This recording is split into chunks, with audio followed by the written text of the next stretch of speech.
नमस्कार दोस्तों, सत श्री अकाल दोस्तों। मेरा नाम हेमंत है और आप देखना स्टार्ट कर चुके हैं स्पोर्ट्स सफारी।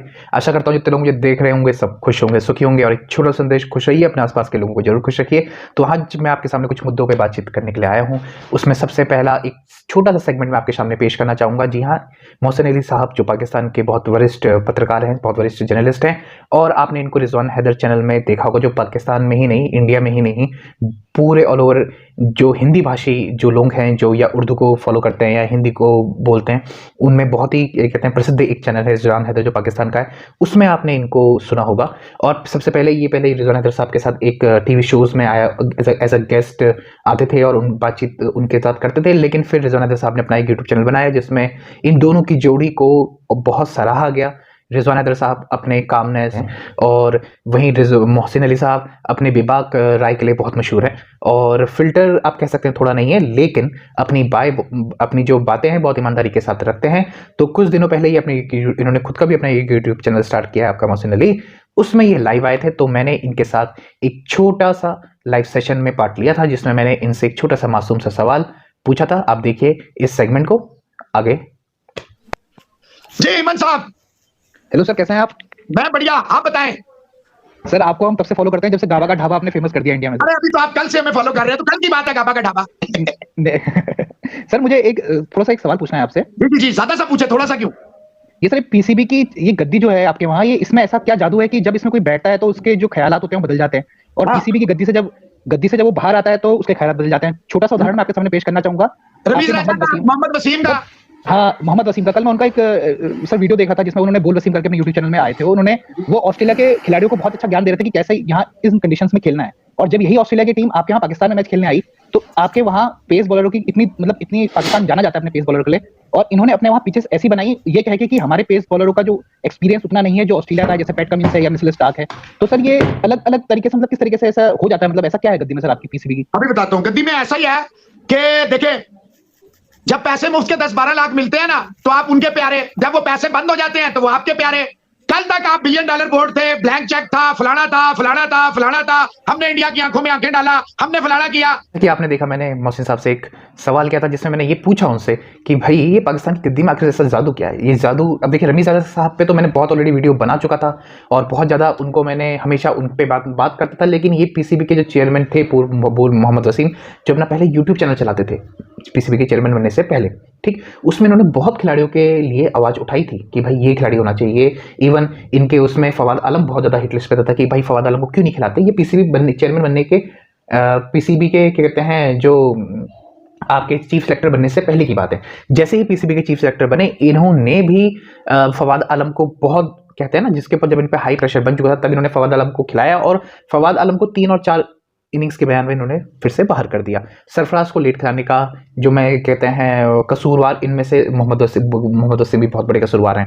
तो मैंने मोहसिन साहब से बहुत मासूमाना सवाल पूछा और मुझे बहुत खुशी हुई कि कहते हैं मोहसिन साहब ने बहुत ईमानदारी के साथ और अपने बेबाक तरीके से, जिसके लिए वो जाने जाते हैं, उस तरीके से उन्होंने जवाब दिया। उन्होंने ये कहते हैं सेगमेंट थोड़ा और लंबा भी था जिसमें उन्होंने बहुत सारी और बातें भी करी, लेकिन जिस कॉन्टेक्स्ट में बात करना चाह रहा था वो कॉन्टेक्स्ट के हिसाब से उन्होंने 2 लाइनों में इसका निचोड़ मुझे बताने की कोशिश करी। और उन्होंने ये बताया कि भैया जब तक आप पीसीबी के गुलाम हैं या पीसीबी की नौकरी कर रहे हैं, क्योंकि पीसीबी का जो दायरा है, जैसे हमारे यहाँ बीसीसीआई की इंडिपेंडेंट बोर्ड है, ठीक, लेकिन पीसीबी का जो दायरा है वो direct under the central government, यानी उनके जो हुकूमत है पाकिस्तान की, वो उसके अंदर आता है। तो उनके जो बयानात होते हैं और उनकी जो पॉलिसीज़ होती हैं वो उस तरीके की एग्रेसिव रहती हैं अगेंस्ट इंडिया जैसे पाकिस्तान की रहती हैं, हालांकि इंडिया को इससे कोई ज़्यादा फर्क नहीं पड़ता।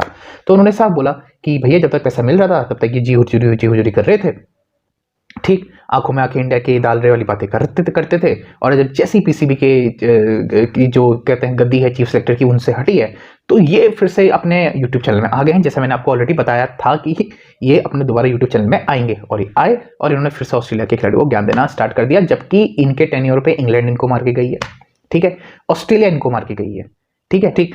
तो जब ये अपने पीसीबी के आपके चीफ सेलेक्टर के पद पे थे तो ये बहुत अच्छा काम कर सकते थे, ठीक है, लेकिन कहते हैं कि बोलना बहुत आसान होता है, काम करना उतना ही मुश्किल, दूसरों को ज्ञान देना बहुत आसान है मोहम्मद वसीम साहब। तो एक छोटा सा सेगमेंट मोहसिन अली के साथ मैंने आपका साझा किया।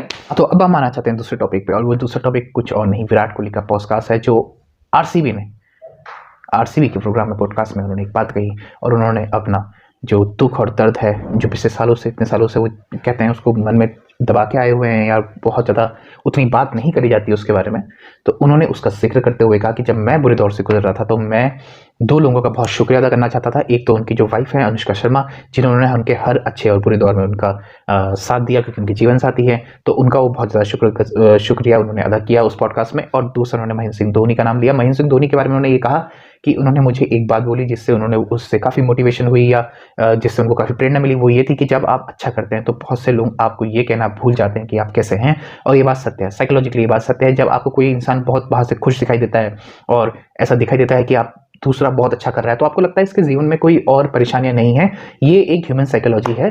तो ये बात सत्य है, और ये इसी बात का जिक्र विराट कोहली ने कहा कि मुझको उस दौर पे सिर्फ 2 लोगों ने, सिर्फ महेंद्र सिंह धोनी साहब ने कांटेक्ट करने की कोशिश करी, बाकी बहुत सारे यार उनके दोस्त थे, यार थे।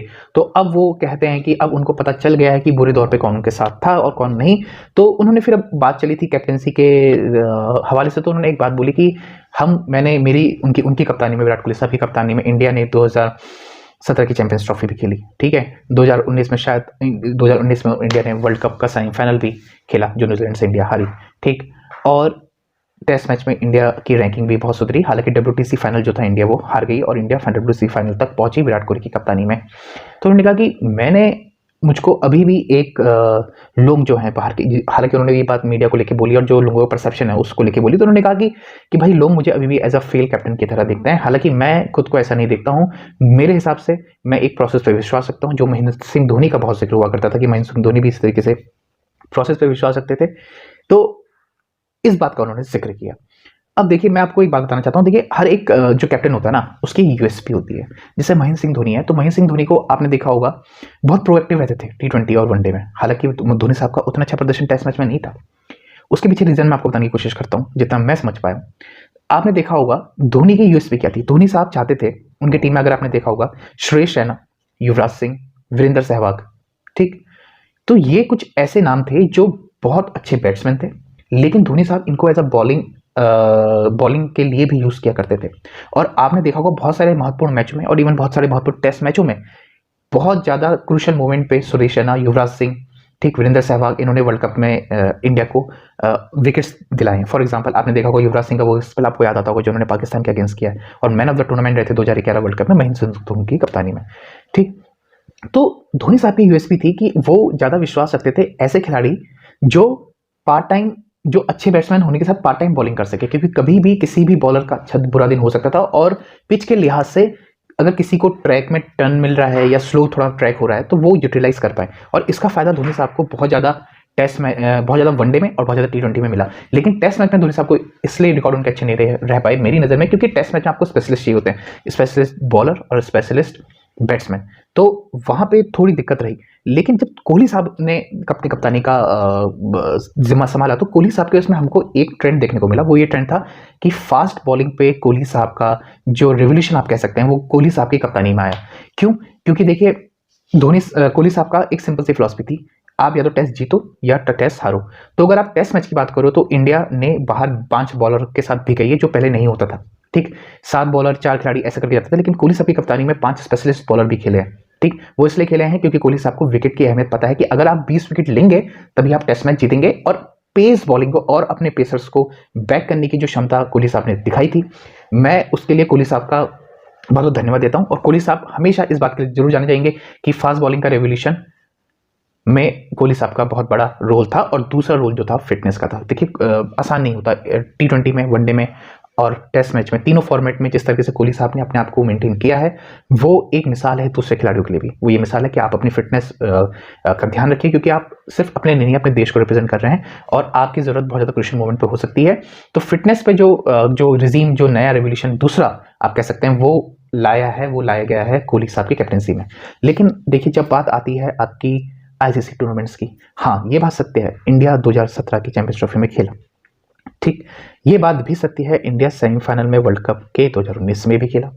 ये बात भी सत्य है कि WTC के इंडिया फाइनल में पहले लेग में पहुंचा और हारा, ठीक, न्यूजीलैंड से। लेकिन आप एक बात सोचिए, इंडिया पहला वर्ल्ड कप अपना T20 कब जीता था? 2007 में। उसके बाद 2008 से आपकी आईपीएल स्टार्ट हुई, 2008 से लेकर 2021 हो गया। इसमें धोनी साहब की कप्तानी से लेकर मैं आपको बात बता रहा हूँ, विराट कोहली की कप्तानी प्लस रोहित शर्मा की कप्तानी तक जो चीज़ चल रही है, मैं उन तीनों का निचोड़ आपको बताना चाह रहा हूँ कि देखिए, अगर 2000 आप हम ये बात मानते हैं कि आईपीएल देश का, हमारा ही नहीं पूरी दुनिया का सबसे बड़ा ब्रांड है क्रिकेट में, ठीक, और अब ये एक नई मुकाम या नई ऊंचाइयां हासिल कर रहा है, ठीक, जो वो सॉकर लीग्स हैं या फीफा लीग्स हैं उनके कंपैरिजन में आ गया अकॉर्डिंग टू जो मनी इसमें ट्रांजेक्शन्स होते हैं। लेकिन इससे आप देखिए, हमें फास्ट बॉलर्स मिले जैसे जसप्रीत बुमराह, ये सब हमको मिले, कोई इसमें दो राय नहीं है, लेकिन आईसीसी टूर्नामेंट हम एक बार भी नहीं जीते। और ये सवाल उठेंगे, ये सिर्फ सवाल देखिए रोहित शर्मा या विराट कोहली या धोनी साहब की, हम ऐसा नहीं कि किसी पर्टिकुलर को कोई टारगेट करता है, लेकिन आप एक बार सोचने की कोशिश करिए कि जब से आईपीएल स्टार्ट हुआ है तब से इंडिया एक भी वर्ल्ड कप नहीं जीता है। और ये वर्ल्ड कप जो ना जीतने वाला, जो आईसीसी के टूर्नामेंट्स नहीं जीता है, वो इसलिए है क्योंकि 2013 में हम चैंपियंस ट्रॉफी तो जीते थे धोनी साहब की कप्तानी में, वो 50 ओवर का मैच था, लेकिन बारिश के से 20 ओवर का हो गया था। लेकिन मैं T20 वर्ल्ड कप की बात करना चाह रहा हूँ, ठीक, और 50 ओवर के वर्ल्ड कप की बात करना चाह रहा हूँ। अगर हम ये मानते हैं आईपीएल इतना बड़ा ब्रांड है, तो हम ये आईसीसी ट्रॉफी जीत क्यों नहीं पा रहे हैं? तो संदेह तो होगा और आप पे सवाल भी उठेंगे। हालांकि मैं कोहली का बहुत बड़ा फैन हूं और मैंने हमेशा हर अपनी वीडियोस अगर आप देखेंगे पुरानी जो प्लेलिस्ट में है, मैंने हमेशा कोहली साहब को हमेशा बैक किया और मैं अभी भी बैक करता हूं। ठीक है, जितनी खूबसूरती के साथ उन्होंने कह सकते हैं रिजाइन दिया, उन्होंने ये अपना जो कहते हैं ना ईगो, लोग बोलते थे कि कोहली साहब में बहुत ईगो है, बहुत शांति के साथ कोहली साहब ने अपना रेजिग्नेशन देके साइड हट गए। ठीक है, तो बात यह है कि सवाल तो उठेंगे अगर आप कोई भी आईसीसी टूर्नामेंट नहीं जीतेंगे। देखिए, आईसीसी टूर्नामेंट इसलिए जरूरी है कि आपकी धाक जो है ना वो आईसीसी टूर्नामेंट से बनती है। जैसे ऑस्ट्रेलिया अगर आपको देखा होगा 3 बार लगातार 50 ओवर का वर्ल्ड कप जीती थी, क्या वो टीम में आपको लगता है रिकी पॉन्टिंग, स्टीव वॉक, उनके हालांकि जो खिलाड़ी थे एडम गिलक्रिस्ट, ठीक है, उससे नहीं कि ऑस्ट्रेलिया को ऑस्ट्रेलिया क्यों माना जाता था, क्योंकि वो ऑस्ट्रेलिया हारना पसंद नहीं करती थी। ठीक, वो ऑस्ट्रेलिया किसी भी देश में जाके किसी भी टीम को हराने का मादा रखती थी और हराती थी। और कोई भी टूर्नामेंट हो वहां ऑस्ट्रेलिया लगभग आपको लगेगा कि फाइनल में है या फाइनल जीत रही है। और लगातार 350 ओवर के वर्ल्ड कप जीतना आसान बात नहीं है।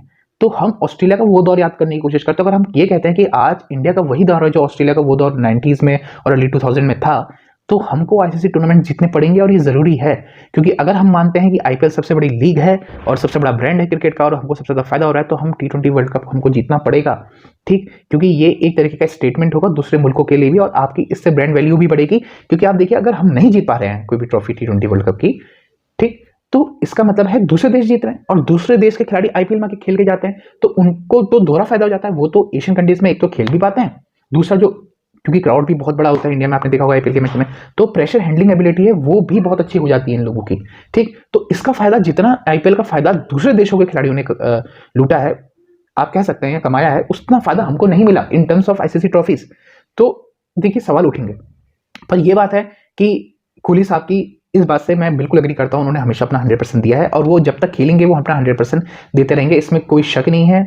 मुझे कोई शक नहीं है और मैं चाहता हूं आपको भी कोई शक नहीं होना चाहता, और मैं उनके उज्जवल भविष्य की बहुत कामना करता हूं और मैं चाहता हूं बहुत जल्दी वो सचिन साहब के 100 के 100 के रिकॉर्ड तक पहुंचे और देश को जो इस साल का वर्ल्ड कप इंडिया में होने वाला है उससे बहुत ज्यादा उम्मीदें रहेंगी। ठीक है, तो अब मैं आना चाहता हूँ T20 वुमेन्स जो वर्ल्ड कप है आपका जो चल रहा है। देखिए, इंडिया और ऑस्ट्रेलिया का एक बहुत ही एक्साइटिंग मैच था। ठीक, हरमनप्रीत कौर का जो वो रन आउट था वो बहुत बड़ा एक तरीके से कहते हैं आप टर्निंग पॉइंट रहा उस पूरे मैच का, और इंडिया ने वो मैच 5 रन से गवा दिया। ठीक, अब देखिए, इंडिया ने फाइट करी, बिल्कुल सही है, इंडिया ने फाइट करी, लेकिन इंडिया की अब देखिए वुमेन्स लीग स्टार्ट हो रही है, वुमेन्स आईपीएल भी स्टार्ट हो रहा है, तो मैं कामना करता हूँ इससे थोड़ा क्या होगा ना, जो प्रेशर क्रंचेस मोमेंट पे जो प्रेशर हैंडलिंग एबिलिटी है, ठीक, वो और ज़्यादा सुधरेगी, क्योंकि ये बहुत बड़ी वुमेन्स लीग स्टार्ट होने वाली है इंडिया में। और मैं कामना करता हूँ आगे जाके, क्योंकि देखिए आपने पिछले कॉमनवेल्थ के फाइनल में भी देखा होगा इंडिया इंग्लैंड से हारी थी। ठीक, तो ये क्रूशल मैचेस होते हैं, फाइनल, सेमीफाइनल, यहाँ पे वही टीम बहुत अच्छा करती है जो बहुत ज़्यादा कहते हैं ना संयम के साथ अपनी नर्व्स को कंट्रोल कर पाती है और अच्छा करती है, तो वो जीतने में आसानी रहती है। आपने देखो जब 30 रन पे 38 रन चाहिए थे, जब हरमनप्रीत कौर आउट हो गया, तो ये स्कोर जो है ना, ये बहुत ज़्यादा गेटेबल स्कोर है। 30 बॉलों में 38 रन आप बना सकते हैं अगर आपके पास 5 या 4 विकेट, 5 विकेट या फिर 4 विकेट बचे हैं, तो ये बहुत ज़्यादा गेटेबल स्कोर है। लेकिन बस बात क्या है कि आप कैसे अपनी नर्व्स को कंट्रोल करते हैं।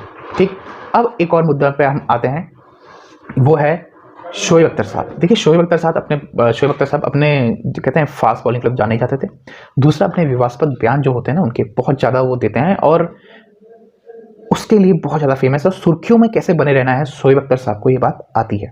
ठीक, अभी हाल में उन्होंने एक बयान दिया है बाबर आजम से के लिए। उन्होंने बोला कि बाबर आजम कोई ब्रांड नहीं है, वो ब्रांड वैल्यू बाबर आजम की जो है वो नहीं बन सकती उतनी बड़ी। क्यों नहीं बन सकती? क्योंकि वो इंग्लिश बोलना नहीं जानते। क्या इंग्लिश बोलना इतना क्या कहते हैं मुश्किल है, ये उन्होंने अपने इंटरव्यू में बोला। तो पहली बात तो शोएब अख्तर साहब, मैं आपको एक बात बताना चाहता हूँ। देखिए, इंग्लिश जो है ना वो एक माध्यम है, it's a way of communication. आप अपनी जो विचार हैं दूसरों से कैसे पहुँचाते हैं। इंग्लिश एक लैंग्वेज है, जैसे हिंदी एक भाषा है, इंग्लिश भी एक लैंग्वेज है, आपकी उर्दू भी एक लैंग्वेज है, ठीक। अगर आप अपने विचारों का आदान प्रदान अपनी भाषा में कर सकते हैं, जो कि आपको करना भी चाहिए, तो वहाँ पे आपको इंग्लिश की ज़रूरत क्या है, ठीक। I am not saying that English is not necessary, but क्या ये नेसेसिटी है उतनी जितना हमने इसको एक ब्रांड वैल्यू से जोड़ दिया? क्योंकि क्रिस्टियानो रोनाल्डो इतना बड़ा ब्रांड है, क्या वो इंग्लिश बोलता है? रियल मेसी जो आपका है, वो इतना बड़ा कहते हैं लीग का ब्रांड है आपका फुटबॉल में, ठीक, इतना बड़ा नाम है, क्या वो इंग्लिश बोलता है? बोलते हैं, वो इतनी बोल पाते हैं कि उनको चीज़ें समझ में आ जाएं और वो थोड़ा बहुत अपना जो उनको आता है वो कम्युनिकेट आपको कर पाएँ, ठीक। ऐसा नहीं है कहीं पे कि आपको पूरी प्योर तरीके से इंग्लिश बोलनी आनी चाहिए। हाँ, समझने के लिए, क्योंकि आप इंटरनेशनल मैचेस खेल रहे हैं तो ज़रूरी है, लेकिन क्या इंग्लिश की वजह से कोई खिलाड़ी ब्रांड बनता है? ऐसा नहीं है, ठीक। तो आपका जो ब्रांड है, अगर आप ही अपने देश में बाबर आजम साहब की इज्जत नहीं करेंगे, जो कि मुझे लगता है आप नहीं करते हैं शायद, क्योंकि आपने सिर्फ इंग्लिश के बेसिस पे उनको ये बता दिया कि भाई ये ब्रांड वैल्यू बाबर आजम की नहीं है, ठीक।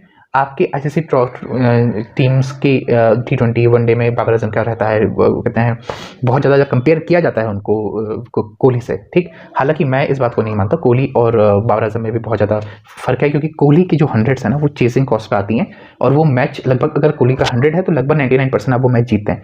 बाबर आजम अभी उस रास्ते पे हैं, लेकिन वहाँ तक पहुँचे नहीं है, ऐसा मेरा मानना है। आप लोगों का जो मानना है आप ज़रूर लिखिएगा कमेंट पे। लेकिन ये बात भी सत्य है कि अगर आपने ये बात बोली है सिर्फ इंग्लिश की वजह से अगर ब्रांड बनता है, तो मैं इस बात से इत्तेफाक नहीं रखता हूँ, क्योंकि मेरी नज़र में इंग्लिश सिर्फ एक माध्यम है अपने विचारों को दूसरे तक पहुँचाना। अगर वो बात अगर आप हिंदी में भी कह पाते हैं और उर्दू में भी कह पाते हैं तो तब भी सही है, इसमें कोई दो राय नहीं। अगर मेरी वीडियो आप लोगों को पसंद आए तो please subscribe my channel, share जरूर कीजिए, और खुश रहिए, अपने आसपास के लोगों को खुश रखिए। तब तक मिलते हैं आपको नई वीडियो पे, तब तक के लिए नमस्कार, आदाब, सत श्री अकाल, जय हिंद।